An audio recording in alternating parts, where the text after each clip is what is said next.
When we went to Costa Rica at the end of last year, it changed my life in so many ways. But one of the things I really noticed and observed was coming back to quote unquote the real world. Because there, it's la pura vida, like it's the pure life. It is so much more simple. Their philosophies are so different than ours here in the West. They're so much more connected to nature, to prayer, to honoring themselves and their community, helping others. Everything goes at a much slower pace. Like the roads aren't even paved. Most of the roads aren't even paved, you know? Yeah, that's like, especially being at a retreat, like with people with like the same intentions and the same purpose, and everyone kind of supports you in that way of being as well. Yeah. And obviously we did a lot of, healing and integration, a lot of work on better understanding ourselves in this place, in this world, in this universe, this cosmic expansion that is going on. And then we're thrust back into life. And it's like, what do I do now? I have all of this new perspective. I have so many different modalities that not that we only learned in Costa Rica, that we've been learning. But it connected the dots a lot, but also there was a lot of disconnect. Because when you think of a wellness, a spiritual, an ascension journey, whatever you'd like to call it, there are so many different words that you could use. It's like, how do you bring that into your everyday life? Because to them, from what I observed as the natives of Costa Rica, it is their life. They're not rushing to get to a 9-to-5 job. They don't live, I can't even imagine them in New York City, even in Boston. Do you know what I mean? So it's this is their life. This is how they live. And I thought to myself, I was talking to one of my girlfriends when I got back, and she said, could you move there tomorrow?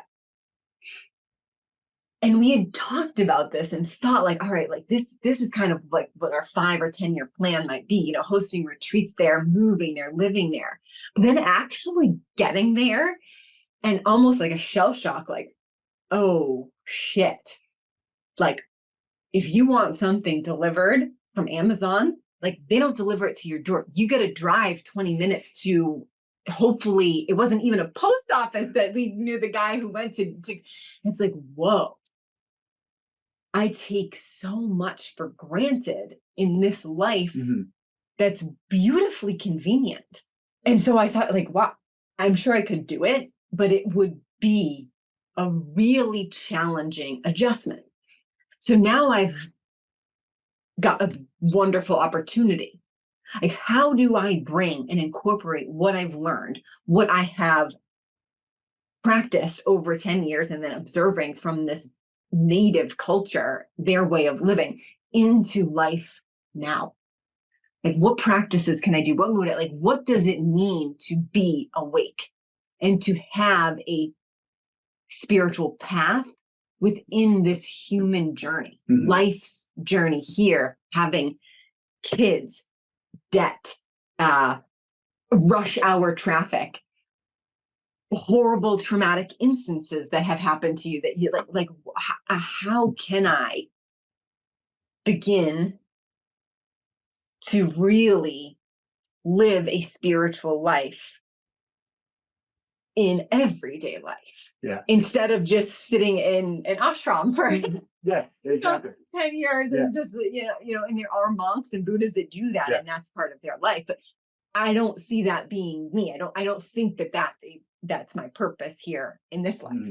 I think it's such a great question, and it's almost become such a cliche. It's like the two things you just said is like, people talk all the time about like going to a retreat, becoming a completely new person, and then as soon as you get back to your old life, you're reminded of who you used to be, and you get sucked right back into these patterns that you don't even want to be taking part in. And then the other cliche is sort of like that monk in the mountains. And yeah, that's really important. And that's their purpose. And they're contributing in a lot of ways to like the collective consciousness. And every monk who's up in the mountains for, 20, 30, 40 years, just meditating without doing anything else, are contributing to make our lives better, which is an amazing thing that I'm incredibly grateful for. But that's not, like you said, it's not our path. That's not, I don't see myself doing that in this lifetime. Yeah, it's But merging spirituality and what do you even call this life? Yeah, it's like the material, like yeah, like we live in such a material reductionist paradigm, especially here in like the West and the United States, where we're so removed from that spiritual aspect. And then when we do start to rediscover it and find that, I think it's really easy to have all the answers when you're meditating or when you're journaling, when you're all by yourself. And then as soon as you go out into the other world and you're reacting with other people and other things and other patterns and other memories, you can get sucked right back into it really, really easily. That's what I was starting to say is with the monks in the mountains, that's challenging work. Don't get me wrong, but it's also in a lot of ways, it's probably a lot easier to focus on your spiritual aspect when you're not being bombarded with your material aspect. So this becomes like it's a really common issue of people who want to be more spiritual, who want to improve that aspect of their life and just start to feel it and connect with it. And you want to maintain that, but it's challenging or can be really challenging with our sort of modern way of life. So how do you do it? I haven't figured it out. Yeah. I don't think you have either. We're trying. Mm-hmm. We're practicing. We're seeing what works, what doesn't. Because all of the modalities that we've adapted over this, decade long has helped us grow and transform. Mm-hmm. And it's helped us become more aware. Before we started, I wanted to look up the definition of spirituality because spirituality is a very broad term. And I only looked up a few different things. You could scroll the internet for hours to read, Wexford dictionaries, Oxford dictionaries, and I took some from like PhDs, psychologists, that are interesting. But yeah, I think for anybody wanting to know how to incorporate like spirituality into their everyday life, it's what does spirituality mean for you? Like what does it mean for me? And there's a lot of different ways and different meanings I have. So it's almost like, okay, maybe I do need to clarify exactly what I want this to be. But I want to read what one of the definitions was, because then I think that we can just kind of talk about that. But Oxford has spirituality listed as the quality of being concerned with the human spirit or soul as opposed to material or physical things. Okay. It's very similar to what you said. Yeah. I want to break that down a little bit because I'm really curious what your perspective is. And then this wasn't from another dictionary, it was just from a psychologist. Their definition was spirituality involves the recognition of a feeling, sense, or belief that there is something greater than the self. And I think that's more in alignment with the view that I hold right now. Yeah. And it's similar to what this is. I mean, like combining those is kind of a good place to start almost. It is, because I think with the Oxford, like they're saying the quality of being concerned with the human spirit or soul. Spirit and soul are two different things in my perspective. So it's not the same thing. I think of spirit as God. It being the oneness of so it's the creator. It's the cosmos, the infinite. Like there's so many words for that, but that's how I define spirit. And then I am a manifestation, a piece, a fractal of that spirit that has come into manifest form as a human. So that's what soul is. Yeah. So soul is a portion of the spirit that came here within my body in this earth school or experience to learn through.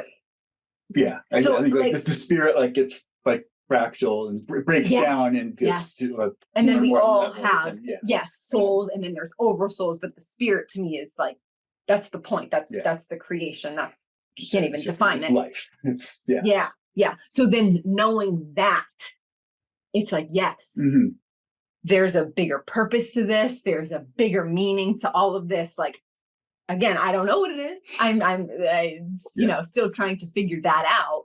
But knowing that, whereas I'm not so focused on racking up labels, racking up money, checking things off a to-do list for this life so that I can just get to retirement and then stop. Like, wait a minute, I'm here for a reason.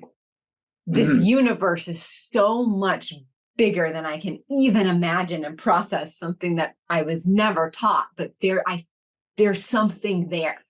And I want to know more. I want to learn more. And the way to do that is to develop this practice of figuring out who I am and my place within this to contribute to the whole, to serve or better serve others while I'm working on myself. Yeah, I think that's beautiful. I think that's a great way of putting it. For like the sake of this conversation, I guess we can say that, like, as we're defining spirituality, it's almost like a way of being. Yes. Or like a pursuit of, it's like having this awareness that there is more to who we are than our physical being. And there's more to the world than like the physical reality that we can perceive. And then wanting to understand that better, embody that, like live through that, and put energy into that rather than just into physical material things. And because I think when you start to get into these like arguments about semantics, a lot of people will argue almost like, well, everybody's spiritual. You can't be more spiritual than somebody else, which is absolutely true. I completely agree. You can't be more spiritual or less spiritual, but it's also consciously, there's a difference. And when your conscious awareness is more toward spirituality than the material world. And we absolutely need a balance of those. And I'm not saying that I have any intention of like foregoing the material world. It's just bringing more conscious awareness of that spiritual aspect into my life. And that can get really confusing when we separate them.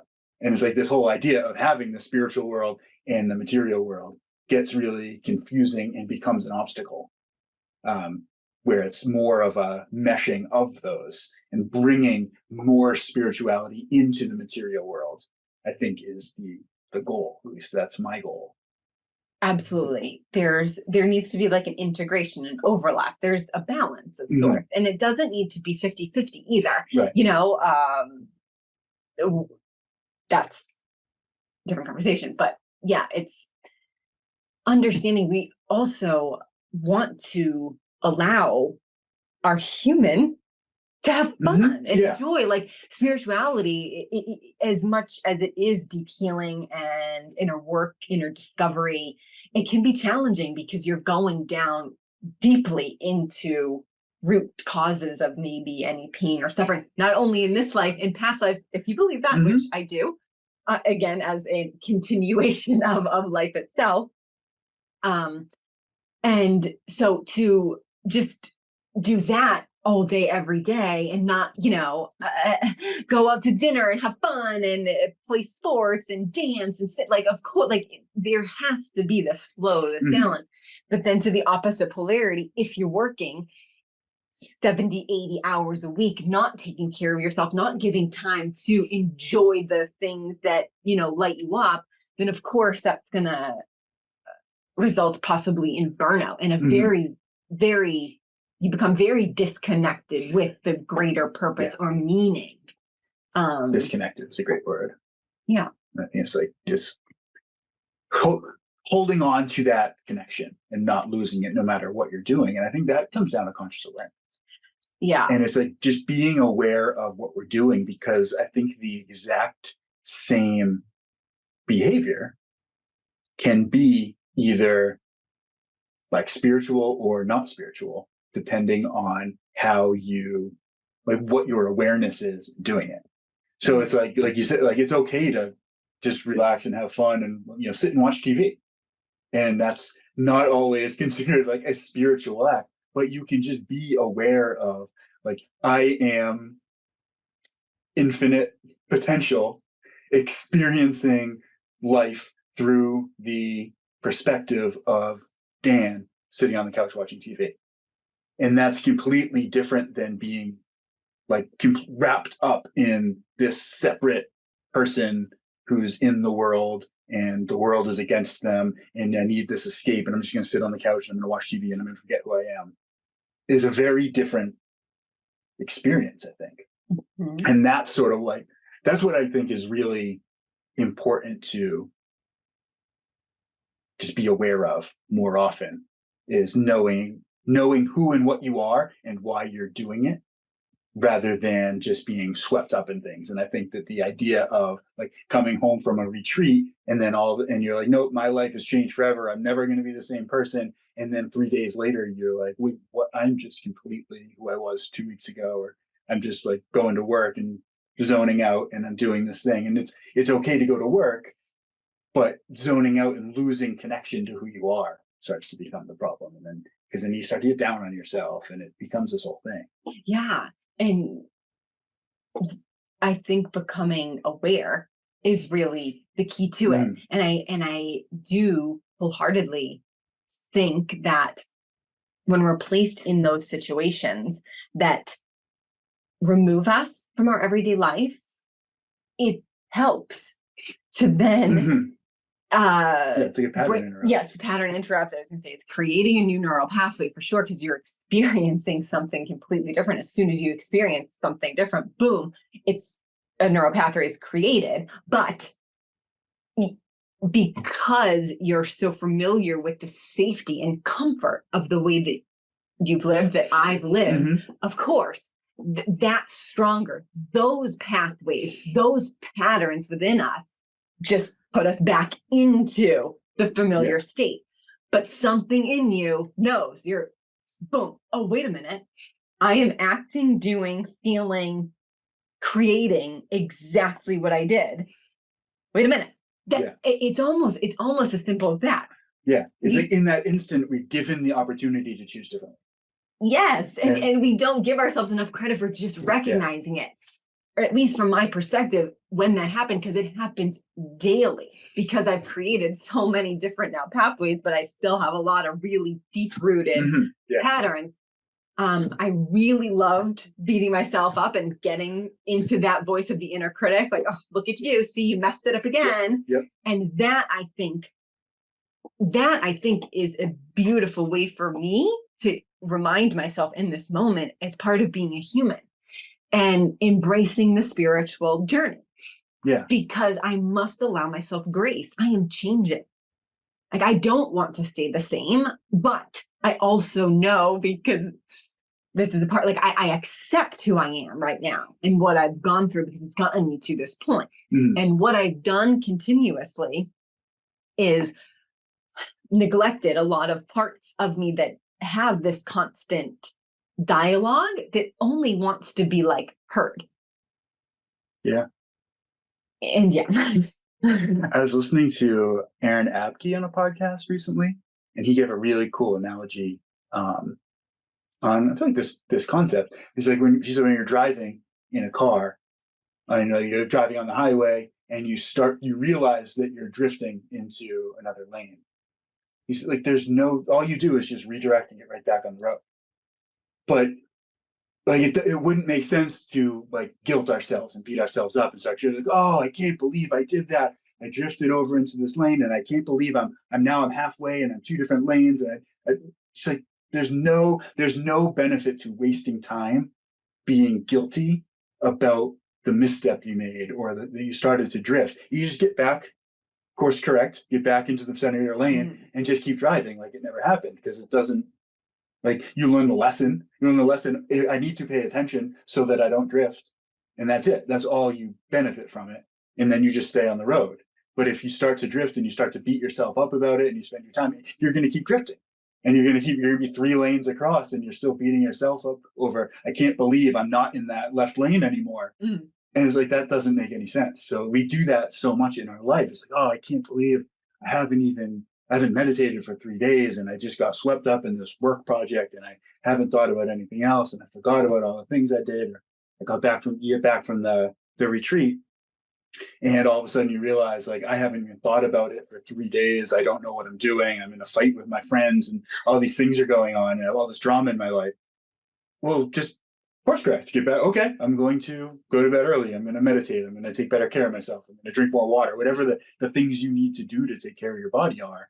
But you don't need to beat yourself up about the fact that you didn't do it for 3 days or 3 weeks or 3 years. You just do it. And I think that's really, really helpful. Like, the guilt and shame and condemnation don't serve anybody. It's just a way that our ego beats us up. And then there's that benefit, like our ego gets to be like, I told you so, and sort of benefit, you can't do anything right. You'll never change. And then there's an aspect of us that is benefiting from being right about how we didn't do the thing that we wanted to do. And then we dwell on that and it's like, we lost. It's like, you didn't lose. It's just a misstep. Just course correct. Yeah. And can fix the problem. I love that. I want to touch upon a couple things, because when I was looking up the definition on spirituality, Google, lovely as it is, gives you all kind of like, it gives you different questions and stuff. And one of the, questions that was asked is how people get in touch with their spirituality, which I thought was really interesting. Like, okay, so I clicked on it and then there was like a list of things. So I'm gonna read the list here. So how do people get in touch with their spirituality? Breath work, meditation, prayer, service to community or others, spending time in nature, yoga. I'm thinking to myself, okay, interesting. I'm not sure if this context people were saying, okay, these are the activities of spiritual people. But I thought back to, a decade ago when I started my, what I like to call just like a health and wellness journey, began meditating and doing different breath work and then having cold plunges and saunas, all these different modalities that, in all honesty, I thought I was just becoming like more physically fit and like wanting to eat better. Yeah. And you were. Yes, exactly. And it was like, okay, wait a minute.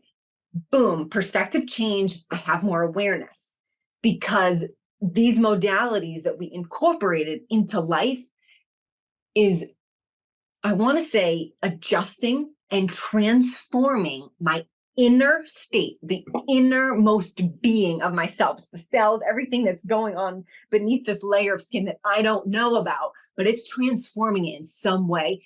And it's helping me show up in the world as a better version of myself, because I can now handle life, quote unquote, life's day-to-day challenges or tasks. I'm much better equipped when I tap into the true infinite potential and power within myself. Every single one of these modalities is an inner transformation that helps change the outer landscape. It's all connected. Everything is everything, like you said. I just didn't realize it at the time. Yeah. And that's, I think, is a key part to my journey here. It's like, the more that I can understand myself on a deeper level, the better I can at least interpret or perceive my outer surroundings. And that allows me to have more compassion, more empathy, more understanding. It also helps give me much more energy. It helps me tap into what feels good to do, what doesn't feel good to do, what is a stress on my body, what relaxes my body. It's really difficult to say what's worked for me is going to work for everybody else, because we're all different. But like these modalities, almost as an umbrella, I would say, are such a beautiful place to start. Yeah. They're all essentially a bridge between the physical and the spiritual. Yeah. Like you think of breath is such a perfect example. It's like breath is literally a bridge between our spirituality and our physical reality. It's I want to say the only, like, think of this. Yeah. The only system in our body, like the respiratory system, is the only one that is controlled completely without our conscious awareness, is like subconscious, and we can take over it consciously and change it for most of you. And I know that, like, as you develop along like the yogic path, and you can kind of sit and control your heartbeat, or control different, you can control all these different things, all things like Wim Hof did, for example, where you can control your immune system with your mind, essentially. That's all possible. But the closest one that we all have access to right now is breathing. Because if we're not paying attention to it and we're just sitting here having a conversation, I'm still breathing. The body's not going to just stop breathing. But as soon as I stop and focus on my breath, I can control my breath and at any pace that I want to. And then as you change your breath, the rate of your breath, and focus on your breath. When you're focusing on your breath, you're not focusing on any other thoughts. So you stop following that constant stream of thoughts. Then as you control your breathing and you slow down your rate of breath, at the same time, you change your brainwaves, and you slow down the speed that your brain is working at, and you shift from there's a beta into alpha into theta, and your consciousness changes, your entire vibration changes, and then all of a sudden you're literally in that state of higher consciousness. In the same way that if you take like plant medicine, you shift your body into a different state of consciousness. That's exactly what we're doing with breath and breath work. And when you change your state, then you're literally in contact with a higher level of spirituality. And you're bringing that spiritual essence of yourself into your physical reality.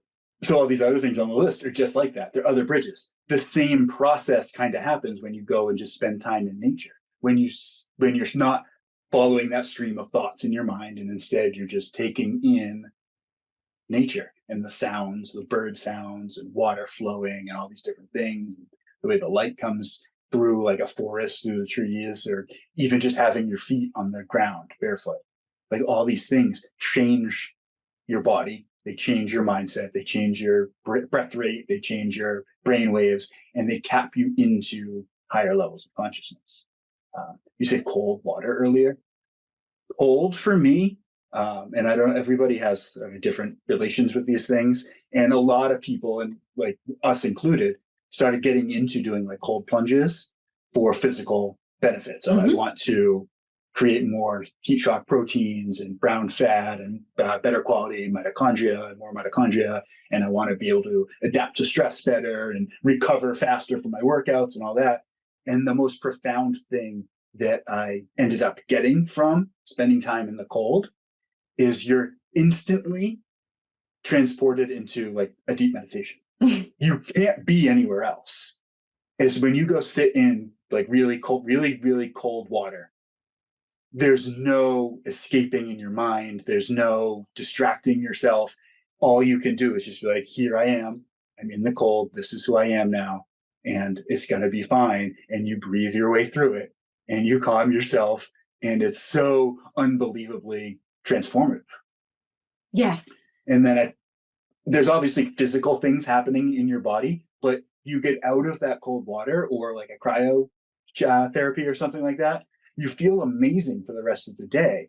That's because you tapped into this higher consciousness. And again, like I said, like there's things happening physically, but our physical body is just a manifestation of our consciousness and our spirituality to begin with. So it's only natural that there's going to be actual chemical changes happening in your body when your mindset and level of consciousness change in a moment like that. But I think by far the most profound part of cold therapy for me is that it's the best meditation I've ever had. Yes. What were the other things on that list? Well, I was just going to say, Oh, well, hold on. breath work, meditation, prayer. Prayer can also be intention. That is also yoga, spending time in nature, service to community and others. But the majority of these, and what you were talking about, cold and even sauna heat to the same degree, these modalities bring you into the present moment. That's all there is, anyways. But I think for myself, that was something I really didn't understand until I began sitting in meditation or doing breath work, where I'm no longer distracted by life. I'm no longer distracted by emails, by social media, by TV, by washing the dishes, by doing laundry, by thinking. Exactly. The present moment is so unbelievably powerful. It's literally everything. Right. And so I truly believe, and the more that I dive into my own development and discovery, I cannot recommend meditation enough. And we have come up against many people, not only clients, but even friends, family, acquaintances that we know that say they cannot meditate. I cannot sit for 10, 15 minutes. Right there is a very, very valuable key piece into understanding yourself. Yeah. Whether you don't believe you have time, you're too fidgety, it's uncomfortable, you don't want to hear, all of that is a beautiful way to start bridging this gap between what's going on internally that you don't want to sit with and the distraction. Yeah, that really looking at what's happening right now. So exactly as you're saying, that cold, you can't go anywhere. Yeah. Like your initial reaction, of course, is to get me up. I'm done. I can't do it. But it's like, you can. And how much more powerful, right? After doing it, easier the next time, the next time. Yeah. But you're not going to sit in the cold plunge for, a day. You get up and you're more equipped to do what life has presented to you. And I am a big component of life working for us, in favor for us. Now, hands to God, spirit, universe, I have been through some shit. And I know it's not easy, but I've said this on the podcast, I do not think I could get through what I had gone through these past 2 years if I didn't have these modalities and practices at my disposal. And I swear, I don't think this is a coincidence that so much happened so fast in the short amount of time, because I had worked through 8 years of doing these things, almost training myself. Now, do I think that I manifested these horrible, horrific tragedies? No, I don't. It happened. I couldn't control it. I can't control what's happening in the universe, but I was able. I had the power within me to go through it, to get through it. And I'm still here. And as shitty as that time frame was, I know now I did it. I did a lot of these practices, and now I'm ready for the next stage. Yeah. This next path, this next journey, because it's a continuation. I'm not like, oh, I did it, I'm done. That's it for a lifetime. No, of course. I got through that. Yeah. And as challenging as it was, you had the tools that allowed you to learn from it and grow through it, rather than just getting kicked around by it and then having to face those things again down the road.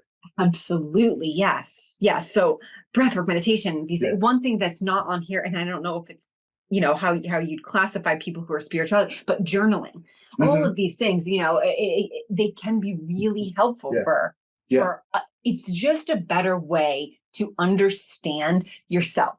Because if you can understand yourself, and I'm still figuring out who I am, because we've been conditioned and programmed, told who to be, what to wear, where to work, where to go to school, how to do this, how to do that, how to be. So that's what I'm figuring out. So I think that is a connection. That's something greater than me. Yeah. And the way that I show up in the world is a melding of the two. But the problem with me, and I would say with you too, is we've been told who to be, to fit into this world. And it's Yes. almost very robotic, very machine-like to just do. And it's like Mhm. taking a second to actually contemplate exactly like this and PhD, the psychologist was saying, like that there's a belief that there's something greater than myself. Yeah. And I want to learn and understand that and then becoming that version in this life. And it's Mhm. just practice. Yeah. It's just practice doing the things that excite you and understanding your core wounds and traumas and working through those shadow and ego aspects that have kept you safe for a very good reason. And maybe there are some of those that you're going to bring along with you, but it's just, I read this on, I think it was a video from Lori Ladd, who's just incredible. She's just a spiritual teacher and ascension coach. And I was listening to one of her Instagram videos because everybody wants to change without having to change. Yes. I heard that from a Jungian podcast. It's like, yes, everybody wants change, but doesn't want to change. And it's, I read that. I It's still been ride hard. that wave Yeah. sometimes. I've been saying for years that you can have any life you want. It's just going to cost you your old life. And I still find it really difficult to give up my old life. Yeah. And it's like all these little aspects of myself. It's like, what if I give it up? I'll never get it back. It's like, it's crazy. But like, that's how the ego messes with us and keeps us stuck. I didn't mean to cut you off. No, that's okay. That's why I think this is important. Yeah. And it's just incorporating these different modalities that work for you to allow life to grant you with an opportunity to choose differently. That's how you transform, and you'll see the change in the results that you do. Yeah. So it's choosing differently. I think that is such, yes, it is a bridge. Choosing to wake up 15 minutes before you're used to meditate or to journal, if that's even something that you can't meditate. It's like sit down and journal instead. Yeah. It's making that, but it's also, I wholeheartedly do believe that once you set out on this path and open yourself up and say to spirit, universe, God, source, the great mystery, whatever you want to call it, it's going to hear you. And it's going to kind of give you some clues, some synchronicities, some people, some places, some things to choose differently in those aspects. So much of this Western culture is doing, striving, looking, gaining, blah, blah, blah. And it's like, that's kind of what you're saying. But be in the present moment, because when you're in the present moment, you're not distracted and you're able to receive the messages and clues from the outside world to help you in this journey of spirituality, in this evolution and elevation, if you will. Yeah. I heard someone say, it was Grant Jones on Evan Britton's podcast, the Ebb and Flow. He said, life doesn't happen to you, it reflects you. So it's like it's like that resonates a lot. And it's really, really powerful to look at like all these things aren't happening. They're all a reflection of us. And everything that we're experiencing is exactly what you just said. It's an opportunity presented to us for us to choose differently.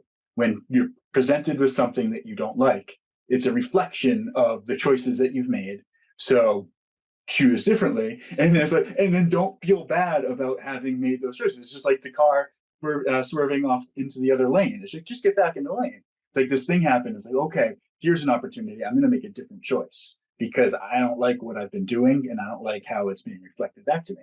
And then just being okay with that. Like that's the embracing of yourself and understanding that you're just a human doing human things, and it's never going to be perfect. And it's never going to be all enjoyable. Like there's going to be struggles and problems and like what we call problems. Like there's going to be things we don't like, things we don't choose or wouldn't choose again. So choose differently. And then we have the opportunities, like everything, it's constant feedback.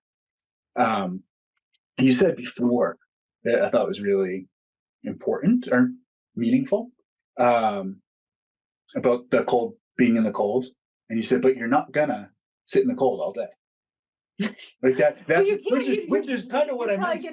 Yeah, which is kind of what I meant about like the monk in the mountains. Yeah, like, exactly. Yeah, it would be really easy to be really spiritual if you are constantly in cold water. You're constantly in a scenario that doesn't allow you to be distracted.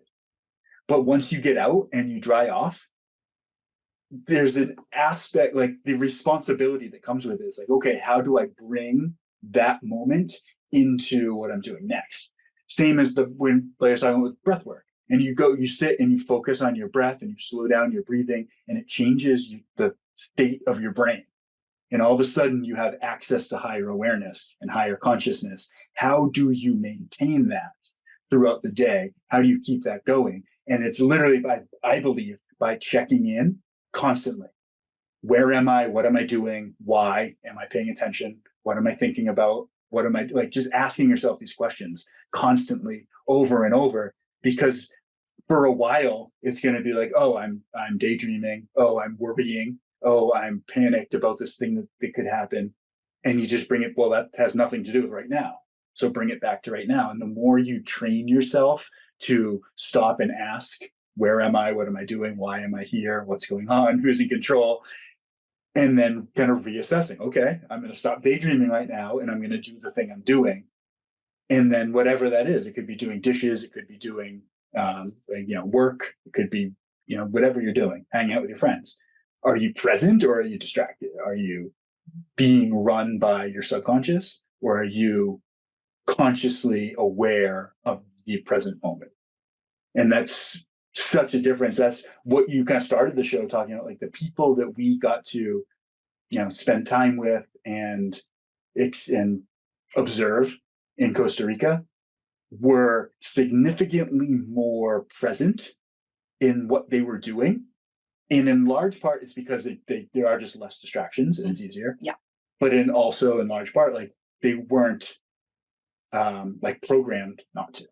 And I think in a lot of the sense in the West, in the United States, we've been sort of programmed to seek things outside of us, to worry about things, to want things. And it takes a little bit of work to unlearn that and reprogram yourself. But I think that it sort of comes down to like the difference between knowing about something and knowing it. So in that definition used, that there's like some PhD who had said about spirituality, and they said it involves the recognition of a feeling or sense or belief that there's something. If I were to ask you, do you believe chocolate cake is good? Yeah. Do you believe it or do you know it? Because I don't believe chocolate cake tastes good. I know that chocolate cake is delicious. Oh, I see. So I don't need to spend time trying to believe it. You know it. I know it. Oh, I see what you're getting So at. this That's took me a while. For a long time, I believed that I was more than Dan the human experiencing this world.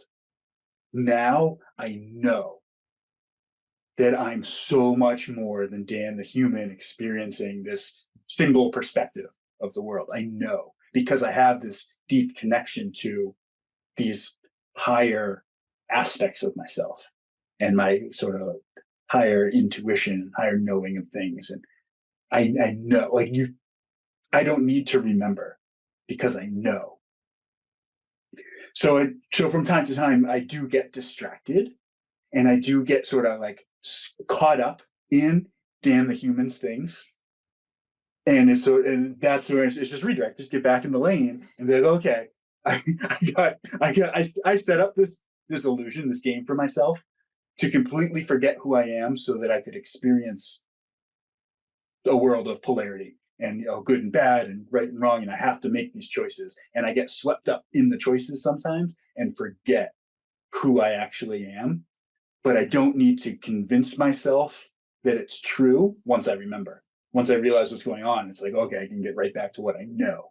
And that sense keeps getting stronger and stronger and stronger, and it keeps getting easier and easier and easier. And it's getting easier because of like all those modalities you listed before, and making this a priority in my life and something that I do commit time to every day. Does that make sense? Yes. Yeah, I think it does. Thank you for sharing all that. I think it's wonderful what you're saying essentially, and you brought this to my attention months and months ago, is that, there is something greater than us. And all it wants to do is work through us because it's seated within us. That's also how I began saying the difference that I interpret in my perspective right now is that spirit compared to soul, if spirit is the all, that it's the one, it's the infinite. And it has broken off a tiny fractal portion, a piece of itself, and seated it within me, which is now my soul, and which is different than your soul, even though it's the same because it's from one thing, but it's experiencing and perceiving life differently. You look at life much differently than I do. Your makeup is much different. And so why I said makeup is because your body is very different. So people like to say like mind, body, soul, or mind, body, spirit, or whatever it is. And I feel like the mind and the body, same thing. It kind of, because it's like, it's thought, it's the thoughts, it's the pattern. And then it's like, so that's why I've been trying to play with this a little bit. It's kind of like body, soul, spirit to me, because this spirit is experiencing itself in the fractal portion of my soul, which is seated within my body, which contains my mind and thoughts and is providing the information on a feedback loop, right? Like I'm giving it information as it's also reflecting back to me. I kind of lost my train of thought. Oh, basically just saying that. Exactly. So that's it. Like I am a body, like I'm just a body here. Like the spirit universe wants to work through me. And I've resisted it. And I think that most of us resist it all of our life. We pretend or have the illusion of we know what we're supposed to do. And that's like, we grow up a certain way, we go to school a certain way, we get married a certain way, we do it, then we retire, then it's it. It's like, but how can that be it? How can that can't, it can't, I don't believe that. Like, I know that there's something deeper, there's something more, like this goes on forever. Like, right. So it's allowing ourselves to almost drop the restriction and allowing that flow of energy, which is the infinite potential of the spirit working through the soul, to move through us. And all of these modalities is connecting to that present moment. And that's how the spirit and soul operate, because that's all that they know. So when we get really depressed about something that happened in the past, or really anxious about something that's going to happen in the future that we literally cannot predict, it's not allowing that true actual power and essence of who we are to work. And when we distract ourselves constantly, everything really is a distraction, from eating to walking to thinking. Meditation is really like, you want to observe your thoughts. Thoughts just naturally happen. But the more that you're able to sit there and become present, you're at least signaling, like I said, to that source, the universal essence of infinity, that I'm here. Use me. I am a part of you. You are a part of me. Let's do this. I'm showing up for you. You show up too. Like, yes, guide me. And all of these modalities, us again in this Western, like to quantify things. We like to label, oh, do this, do that, do this, do that, do that.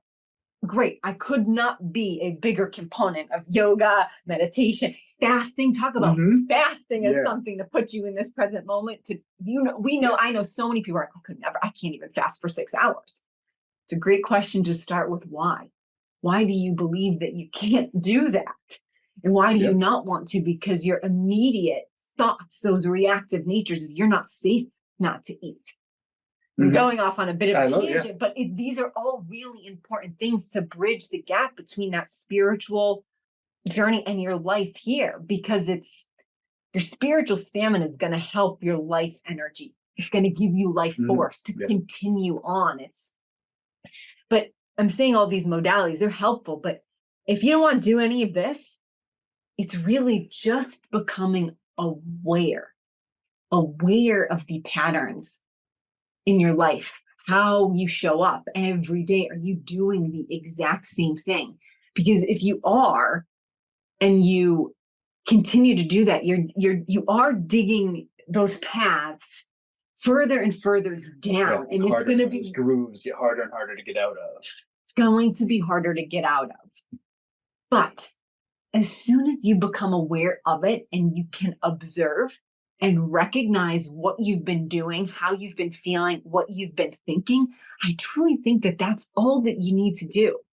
Because we're not necessarily in control. Like I said, you just need to pay more attention to the clues. What's now anything maybe possibly more different in your life? Are people speaking to you more differently? Are there different opportunities coming to you? Like I was saying, that Lori Ladd video, allowing the universe to gift you with choosing differently. It's just an opportunity to choose differently. But then, as you beautifully put, not beating yourself up if you choose the same. Because I've done that. We all do it. It's the comfort. It's like, okay, no, I'm only going to have one cookie. Oops. Nope, I'm going to have 7 instead. It's not for my height, but I did it. Yeah. I can't go back and change it. I can just choose to do it differently the next time. Yeah. Feeling bad about it is just piling on. Yes. It's making one, we'll call it a mistake, making one mistake and then making another mistake. Like that'll show me I'm going to make more mistakes. Like that doesn't help. And it's like being easier on yourself in that sense, like showing yourself grace to know that in any moment you have the opportunity to choose differently. And that's it. And once you choose differently, you get to be differently. Yes. Be different. Yes. Absolutely. I want to go back to, and you were talking about fasting. Fasting's really, really cool. Oh, okay. But there's a really interesting point you made about people like, I couldn't fast for 6 hours, let alone 6 days. Like, who is it that's telling you to eat? Because there's my perception of it. It's not even our human body that's asking for food. It's the microbiome. It's the microorganisms living in our gut that have become accustomed to having certain types of food at certain times. And they're the ones that are controlling a lot of the hormones and sending tons of signals to our brain that are signaling to our brain to ask us to do things, to cause us to do things. So it's like there's these beings living in your stomach and your intestinal tract that are controlling you and using you to give them food. And all they do, like most of the food that we eat is just eaten up by those organisms that live in our gut. And then they release different signals. So the signals that get released, so we eat food, these bugs that live in our gut eat the food, and then they release hormones. The hormones signal to our body which genes to turn on and off and what proteins to make. And then that's how our body functions off of just the signals that it's getting from these organisms that are living in our gut and basically controlling us. Like they're driving the car essentially. So it's a really interesting sense. I know this is a bit of a tangent, but when we acknowledge that we are so much more than our physical body and that we are this aspect of the divine who is just experiencing a perception and a perspective through, like, I'm experiencing a perspective of Dan. And then it's not even Dan, it's these other organisms that are telling Dan what to do. Dan is signaling to me to make these choices. And then those choices that I make aren't always in my best interest. They're not in the body's best interest. They're just in the best interest of these bugs. And it's really, really interesting to start thinking about the things that we call I that aren't. Because I'm not even the body, let alone the microorganisms that are living inside the body, or technically outside the body, if you think about it. From your mouth to your butthole is essentially a straw. You see people on like Reddit arguing over how many holes does a straw have? Is it 1 or 2? is one. You have an inside and an outside. Or you don't even have it's all outside. The inside of the straw is also outside. So if you think about it, when you swallow something, it passes through your entire system, comes out on the other side. That's all your outside. That's not your body, right? That's inside. So the outside of your organs is the inside of your body. But you think of the outside, the membrane around your stomach is actually inside your body. The inside of your stomach is outside your body. So that's my rabbit hole on food and the gut microbiome. But I just think it's really interesting to start questioning who we are, and that's what I wanted to get at with all of that is, who am I, and who is making the decisions, and who is making the choices. Because if you don't bring conscious awareness to the choices you're making, then your choices are being made for you.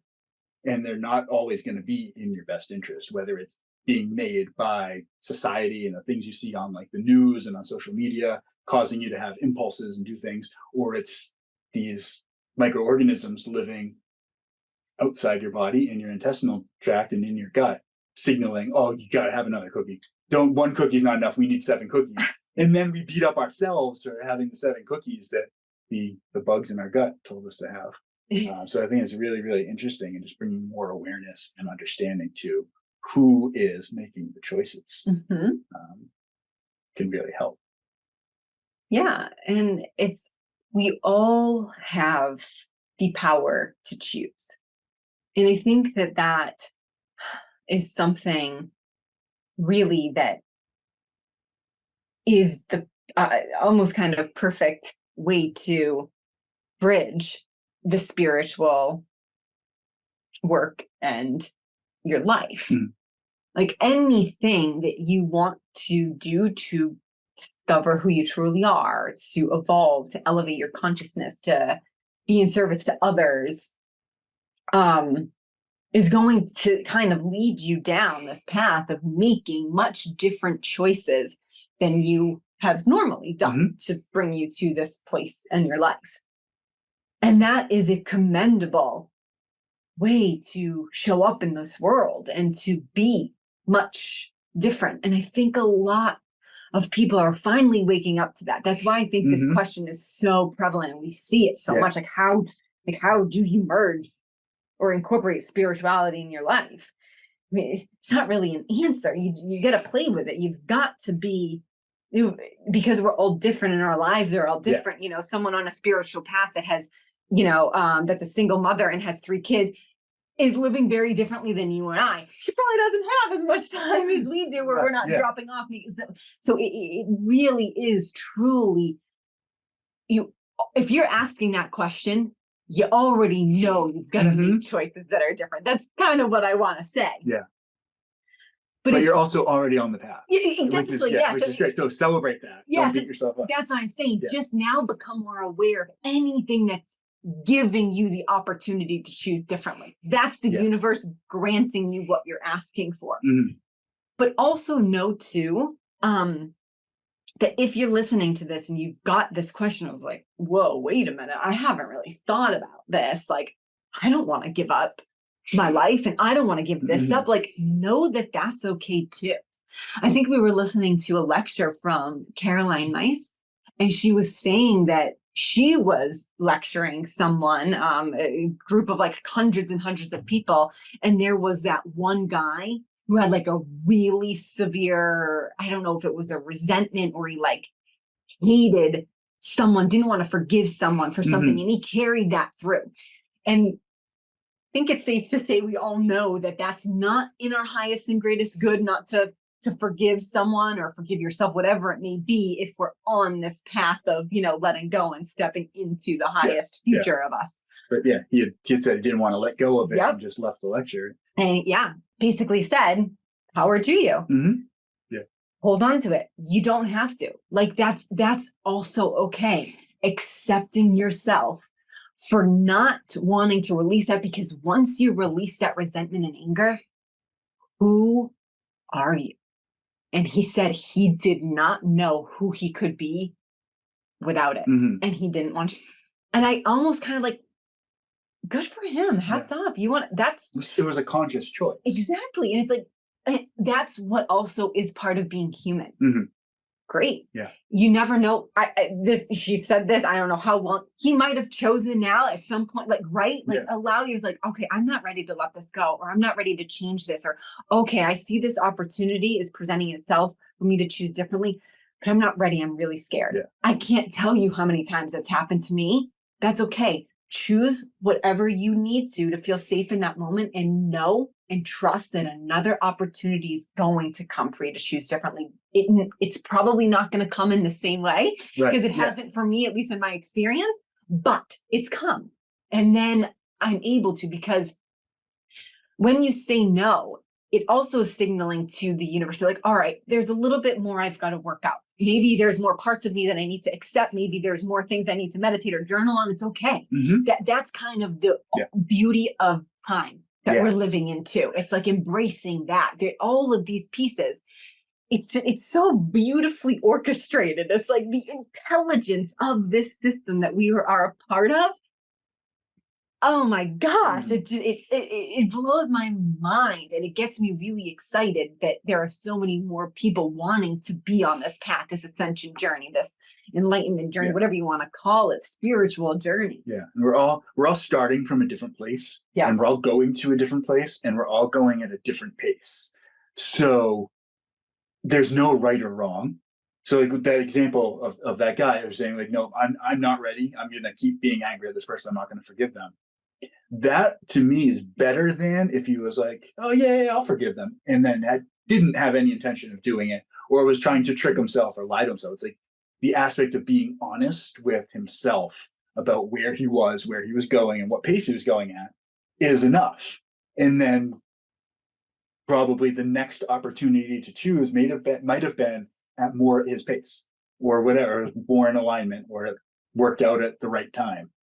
So I think being open to that idea of not, you keep saying, like, not beating yourself up over any of this stuff, and just setting the intention to grow and to become more of yourself, and to allow what's within you to emerge. And when we set that intention, then the opportunities are going to present themselves. Absolutely. I talked about on another show the idea of, we have sort of, or I know for me, for a long time, I had this notion that I have like sort of an inside world and the outside world, and I can keep my thoughts to myself, and I can keep my resentments and my beliefs. Like, I can be one person on the inside, as long as I don't project that, I don't share that with anybody, or I don't say these things. I can think them, and as long as I don't like tell the world, like I can be this facade on the outside and also be this other person on the inside. And I think it's kind of the same with spirituality. Like, if people are asking this question of like, how do I become more spiritual in my everyday life? It's sort of the same idea, is stop convincing yourself that you need to hide it away, and just allow yourself to integrate the two and be that on the outside. And you don't need to wear like robes and crystals and have all these like intricate things in your life. You don't need to walk around with like a tarot deck and constantly talk about spirituality. You might want to. Yeah. It's like it starts to get hard not to. Yeah. But at the same sense, that you can just be yourself.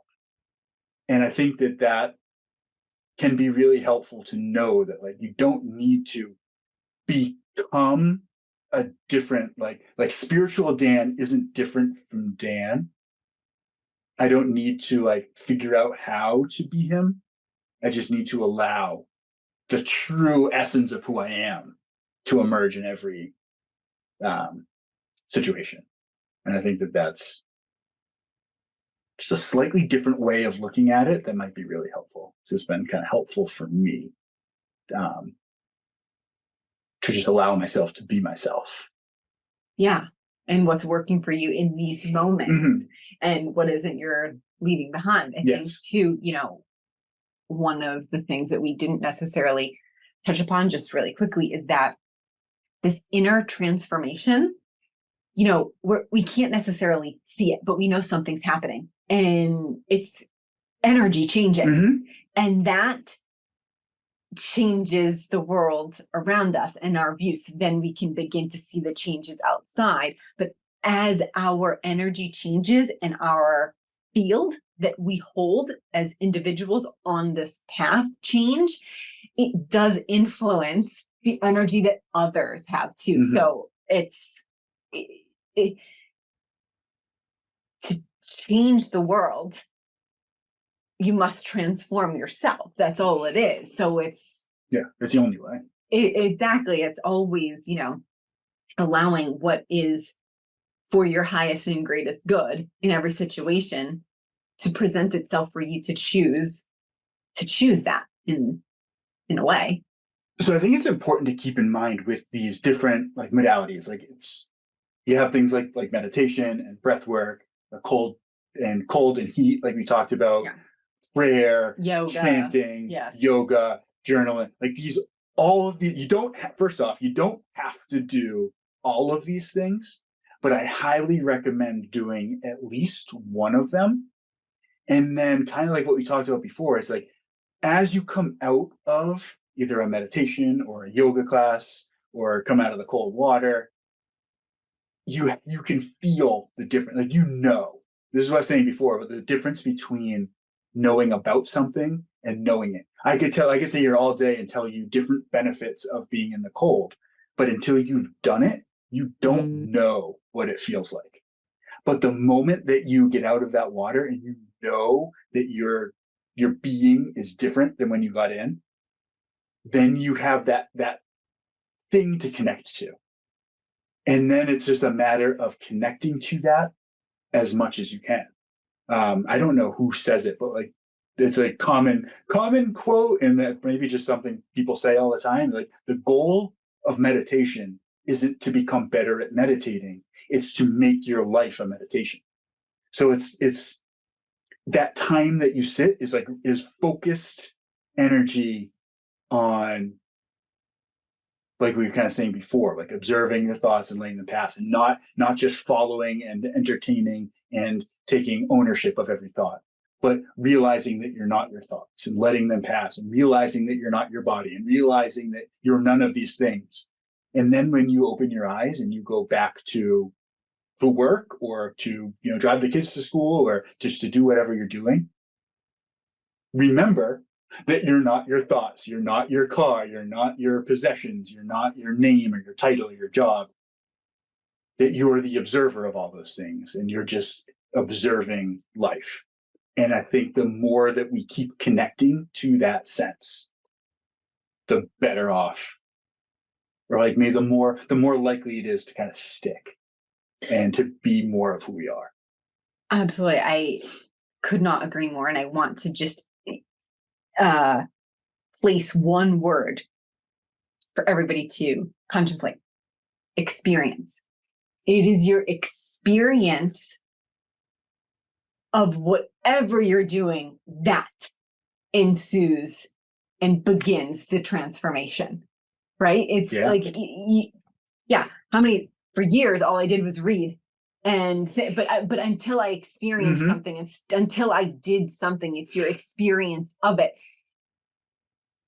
It changes everything. And it can be really small. It can be your experience of washing the dishes. Exactly. And everybody's experience is different. Knowing that as well it's beautiful to understand that how I experience something and is helping me grow and evolve is the way I'm experiencing it, but it's very different than yours. And so that's why we kind of have said this, like choosing the modalities that you believe are going to help you. And then you can stack more on. Some don't, serve you because you've done the work, and it's like, okay, we can let those go. And it's a continuation. It's okay. Yes, this works for a year. This doesn't. This works for a couple of weeks. This doesn't. And it's moving and melding and allowing yourself to be malleable and allowing the modalities to change and shift, and new ones will come and by the wayside. Yeah. If something's good for you, it's going to be good for every aspect of you. So that could be like meditation, and as you get better at meditating, you also get better at bringing meditation into everything else that you do. Same as food. Like when you're eating healthier food, when you're drinking better quality water and you're staying hydrated, that's going to help everything else that you're doing. So that's how you can kind of know if one of these things is something that is serving you or it's not. If it's only serving like one aspect of your life and is maybe taking away from other aspects, then it's probably not on the path. But when you realize that it's helping support every other aspect of your life, then that's your path.